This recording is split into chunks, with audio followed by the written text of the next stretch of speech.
سلام به همه دوستای عزیز. خوشحالم که اینجا هستین و خوش آمدین به شروع مسیری که قرار است دیدگاهتان به پول در آوردن را تغییر بده.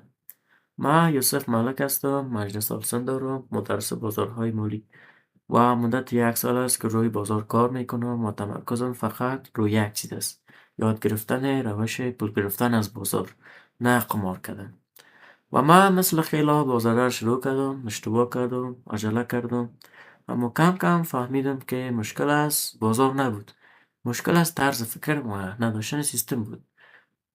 قبل از هر چیز یک حقیقت مهم را میخوایم براتون بگویم که بازار فورکس جایی است که 90% مردم پولشون از دست میدن و 10% مردم آرام ولی بی سر صدا پول جمع میکنن. و ما اینجا نامدیم که قمار بزنیم یا یاد بگیریم. اینجا آمدیم که یاد بگیریم و جز از آن 10% مردم باشیم. بازار چی است؟ بازار پیچیده نیست، فقط قیمت دو کار میکنه: پایین میایه و بالا میره. و ما مثل شکارچی هستیم، نه مثل هر کس که مثل دنبال حیوان میدوه. و بزرگترین دروغ درباره تریدی است که اکثر مردم فکر میکنه که مشکل از استراتژیشان است. مشکل اصلی عجله، همه صبر نداشتن و هر جا دیدن که قیمت تکان میخوره میپرن داخل معامله. و تریدر حرفه‌ای کسی است که کم ترید میکنه اما دقیق ترید میکنه. و این کندلای شما را که شما میبینید یا چی هستن؟ یا نشان میتن که کی فروشنده قوی بوده و کی خریدار قوی بوده.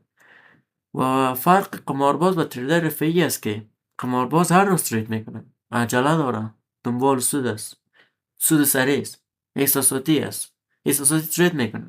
تریدر حرفه‌ای کسی است که صبر میکنه، فقط موقعیت‌های قوی وارد میشه و از خود قانون داره، دنبال رشد حساب خود است، نه هیجان. و دوستا، ما قرار است حرفه‌ای باشیم دیگه. و مسیر دوره ما این رقم است که قدم به قدم پیش میریم، نه شانسی. یاد میگیریم که بازار چطور حرکت میکنه یا کجا قیمت میچرخه، یا مثلا چی باعث شد که اینجا قیمت بلند بره و چی باعث شده که از اینجا قیمت بریزه. و ورود به دقیق و خروج دقیق پیدا میکنیم و بعد مدیریت ریسک و وقتی کنار بلد باشیم. این بازار دیگه جای چانس نیست، چون ما دیگه همه چهار یاد گرفتیم دیگه این بازار دیگه جای چانس نیست. و این بود سرآغاز جلسه اول ما از اکادمی ملک. تا جلسه بعد، الله حافظ.